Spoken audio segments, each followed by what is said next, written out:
का अर्थ है अपनी आत्मा की आवाज को ईश्वर तक पहुंचाना।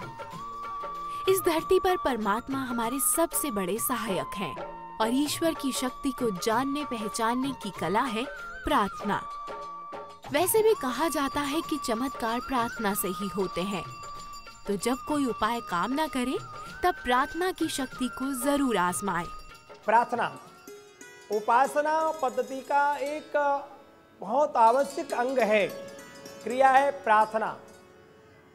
प्रार्थना करना, बिना प्रार्थना किए हुए कोई उपासना, कोई साधना कभी पूर्ण होती ही नहीं है। अनिवार्य अंग है, अनिवार्य क्रिया है प्रार्थना करना। प्रार्थना करने में क्या होता है? व्यक्ति निजता को प्राप्त होता है। शंकर सहज स्वरूप समारा, लाग समाधि अखंड अपार।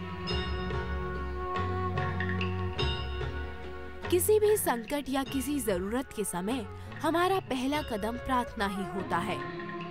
ईश्वर के पास सारे जवाब हैं और वो हमारी तब मदद करता है जब कोई नहीं करता।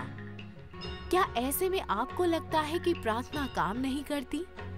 अगर प्रार्थना काम नहीं करती तो लाखों वर्षों से हम प्रार्थना में विश्वास क्यों करते? प्रार्थना, आराधना, ये साधक को उस परम तत्व की प्राप्ति कराता है जिसके लिए मानव शरीर की प्राप्ति हुई है। प्रार्थना व्यक्ति करते करते निजता को प्राप्त होता है। उसकी स्थिरता, उसका भाव, उसकी निष्ठा, उसकी साधकता परम वैभव को प्राप्त होती है और इससे व्यक्ति के अंदर जितने भी प्रकार के नकारात्मक तत्व होते हैं वो सब समाप्त हो जाते हैं और सकारात्मक भाव, सकारात्मक तत्व, साधकता के, वात्सलता के, भावता के, भावुकता के, निष्ठा के, परिपक्वता के, ये व्यक्ति के अंदर से सात्विक ऊर्जा प्रकट होती है। फिर वो व्यक्ति केवल अपना नहीं, मानव मात्र के कल्याण की कल्पना करता है। हर धर्म में प्रार्थना का खास महत्व है। मंदिरों में इसे पूजा पाठ के नाम से किया जाता है, वहीं इस्लाम में दुआ की जाती है।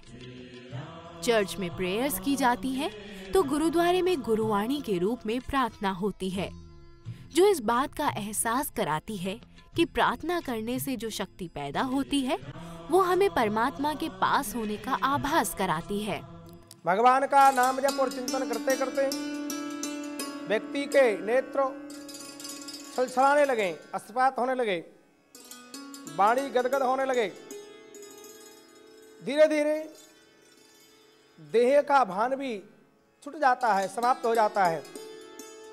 प्रार्थना करते करते व्यक्ति समाधि में पहुंच जाता है, समाधान की स्थिति में प्राप्त होता है। समध्येय, उसका ध्येय और गेह एक हो जाता है।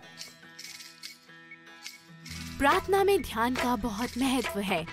ध्यान का अर्थ शांत होकर बैठना नहीं है।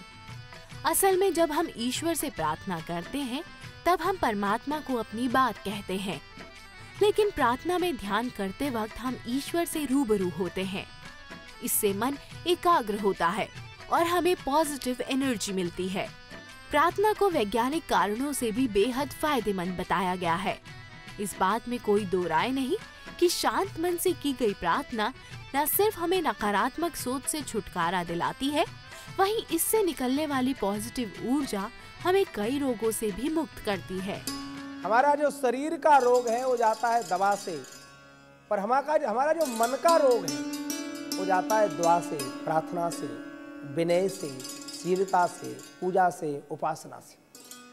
हमारे अंदर मन के अंदर जो विकार है, मन की जो चंचलता है, और मन जब प्यारे पवित्र हो जाता है, मन की चंचलता समाप्त हो जाती है, तो व्यक्ति फिर अच्छे काम करता है, अच्छी सोच बनती है उसकी, अच्छा सोचता है, अच्छे काम करता है और व्यक्ति निरोग रहता है।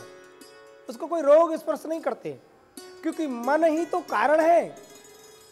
प्रत्येक क्रिया के मूल्य में तो मन ही है, और मन जब हमारा प्रार्थना के द्वारा परमात्मा में लग गया, मन ही जब पवित्र हो गया, तो फिर किसी प्रकार का रोग, किसी प्रकार का कोई कष्ट, किसी प्रकार की कोई परेशानी नहीं होती। इसलिए डॉक्टर लोग भी कहते हैं कि भाई थोड़ी देर तुम ध्यान करो, थोड़ी देर थोड़ा ओम का या कोई मंत्र का उच्चारण करो।